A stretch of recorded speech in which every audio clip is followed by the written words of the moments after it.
Welcome to one of those times in a life, a musical journey through songs and stories. This week, Chapter 4, The Folksinger.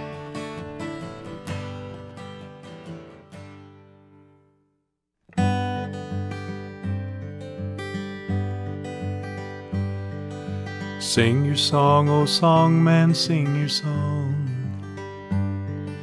Sing your song, oh songman, sing your song. As you sing your song, oh songman, as you sing, please can't I come along? It is something to look back on the last 50 years, to realize that one thing has remained constant. I am, and I've always been, a folk singer. Beginning in 1961, when I was a 14-year-old kid, starting at my third school in 3 years, searching for my identity. One way I found it was with a guitar or a banjo in my hands, learning songs off folk records that I would listen to for hours on a small record player in my bedroom. Its 3-inch speaker, it never made sense of the new stereo mixes. I would often stack the albums, listening to over an hour of non-stop folk music on a turntable that could play 78, 45, 33 1/3, and 16 revolutions per minute. I don't remember records ever being commercially released at 16, but sometimes I slowed the 33 1/3 LP to 16 to try to make sense, to unlock the mysteries of a banjo solo or a guitar lick.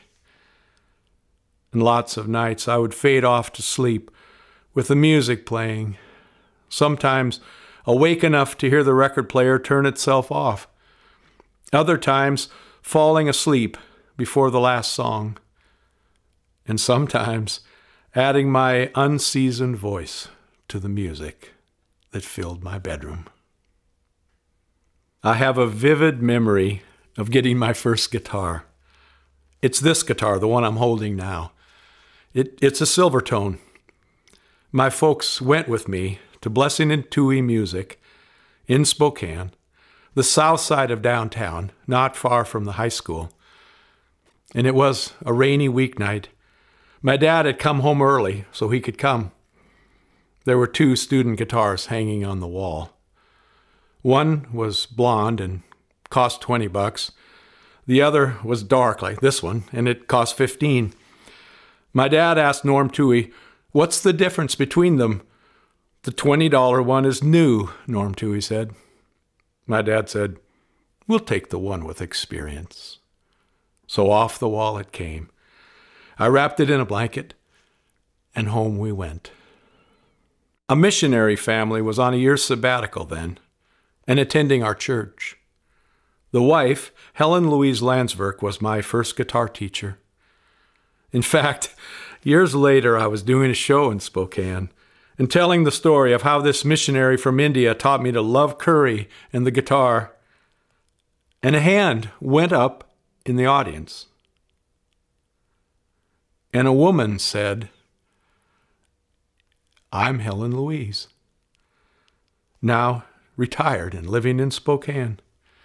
And so 40 years after the fact, I had a chance to say a special thanks to her for showing me those first guitar chords, dedicating this song to her that night.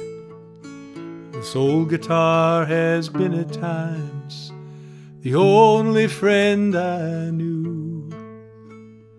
It could tell what I was feeling, if I was glad or mad or blue.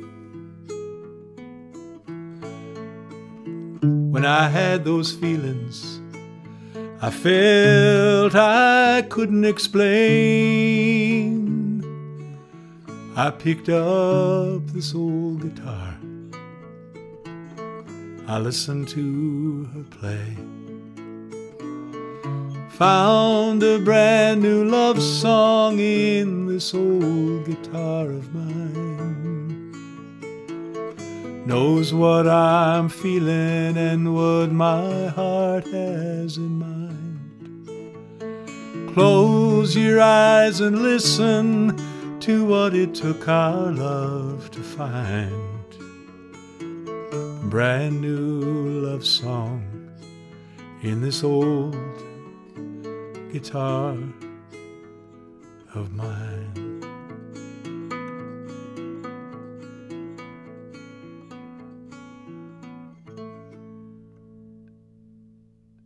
After Helen Louise and her family returned to India, I began taking banjo and guitar lessons from a fellow named Dutch Groshoff, who would chain smoke menthol cigarettes and spend the first 15 minutes of most 30-minute lessons telling me what a great student my older brother was. And though sometimes I would leave those lessons in tears, I kept at it. My first paying job was as part of a banjo band that included Dutch Groshoff's son, Larry, my older brother, Mike, both a couple years older, and Dan Eaton, who was my age. We were both in the 9th grade.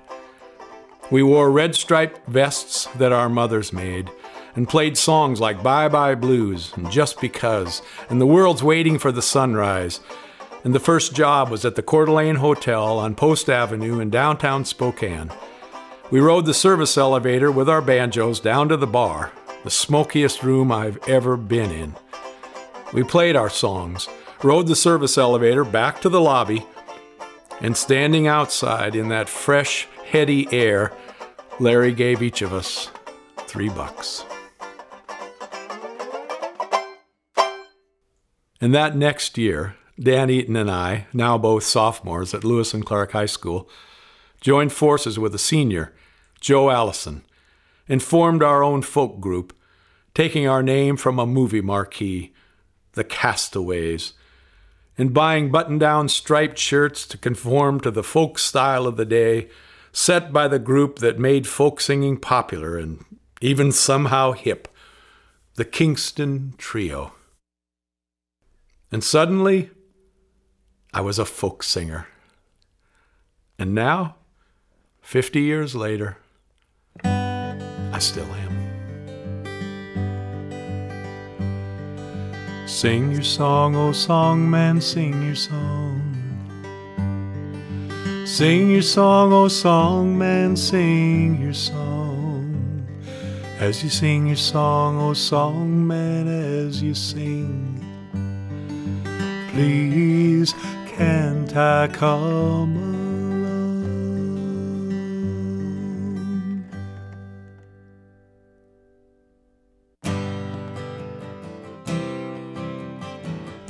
Thanks for sharing one of those times in a life. Next week, the morning ride. Hope to see you then.